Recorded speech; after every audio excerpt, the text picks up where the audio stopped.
Kalaripayattu is an ancient martial art indigenous to Kerala, a small state in the southern tip of India, but it is known and practiced throughout the globe today. The exact time of its origin, however, cannot be fixed with any sense of certainty. Some argue that in its crudest form, Kalaripayattu was a means by which the earliest inhabitants of this wooded and mountainous terrain hunted wild animals before it was refined into a systemic mode of combat that was effective enough to overpower enemies and defend themselves. Myth lovers like to believe that Kalaripayattu has a hoary past, having been introduced by Lord Parasurama, the sixth incarnation of Lord Vishnu, after he reclaimed the land of Kerala from the Arabian Sea.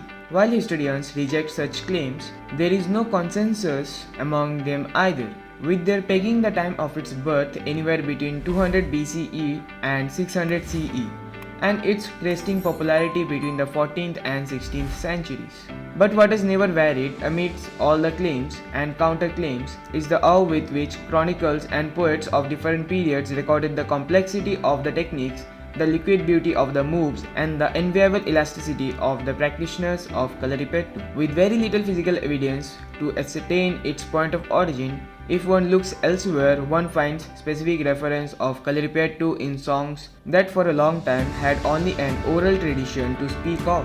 It has to be inferred that some form of Kalaripayattu was taught virtually in every village in Kerala because there is frequent mention of great masters who supervise the activities of 108 Kalaris or training centers.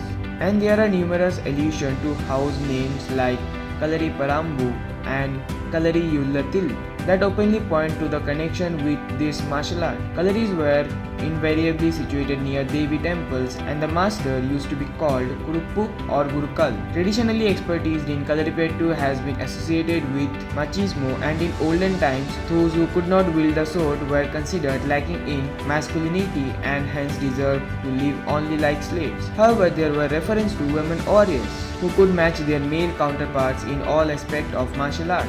The Vadakkan Patukka, ballad of North Malabar, and the Thekkan Patukka, ballad of South Kerala, not only tell stories of numerous battles waged between princely states, but also of feuds fought between families and clans with the help of experts in Kalaripayattu, who were either members of the warring groups or mercenaries employed by them. It also gives verbal portraits of exceptionally heroic figures as well.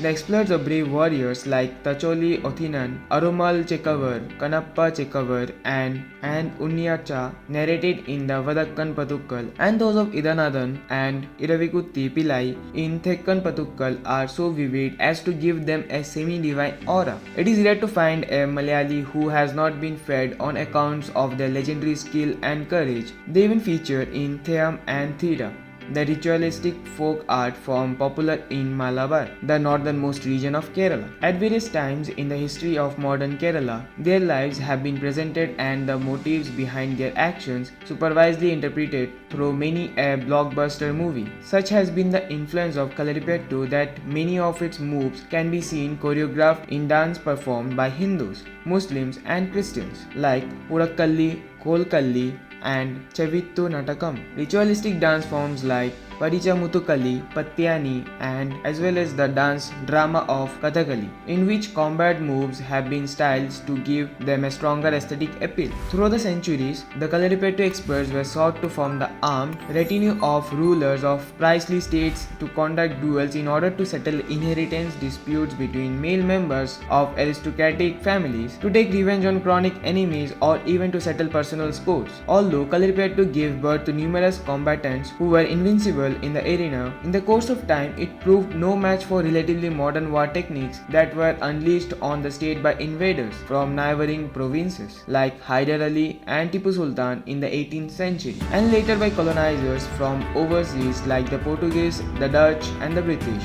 This led to a decline in the popularity and practice until the freedom struggle led by K. Kelappan in Kerala paved the way for its revival. The restoration of this ancient martial art, if not to its former glory, but at least to a respectable position in popular imagination, was possible because of the silent dedication of many who pursued it passionately through its years of suspended animation and near oblivion.